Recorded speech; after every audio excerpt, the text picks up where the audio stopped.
প্রিয় দর্শক বন্ধু, আপনারা জানেন আমার বাবা মার শরীর খুব অসুস্থ। এরা হচ্ছে আমার বাবা মা। আমি সমস্ত কাজ বন্ধ রেখে আমার কর্মজীবন নিত্য যে কাজ থাকে সমস্ত বন্ধ করে বাবা মার সেবার কাজে নিযুক্ত হয়েছি। বাবা মাকে দ্রুততার সাথে আমি সুস্থ করে তুলতে চাইছি।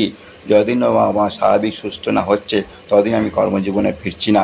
তাই আমি সকাল 8টা থেকে বাবা মার এইভাবে পরিষেবা দিচ্ছি, তাদের সুস্থ স্বাভাবিক করা তুলে আপ্রাণ চেষ্টা করছি।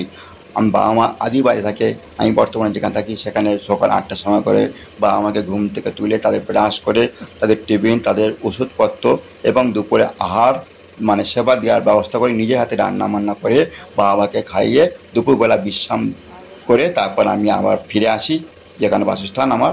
আবার বৈকাল 4টের সময় করে গিয়ে আমি বাবা মাকে বৈকালবেলা ঘুরতে নিয়ে যাই, একটু ফল টল কেটে দিই, তারপরে আবার সন্ধ্যেবেলা টিফিন, আবার ওষুধপত্র এবং রাতের জল খাবার বন্দোবস্ত করে ওনাদের একটু গায়ে ম্যাসেজ করে দিই।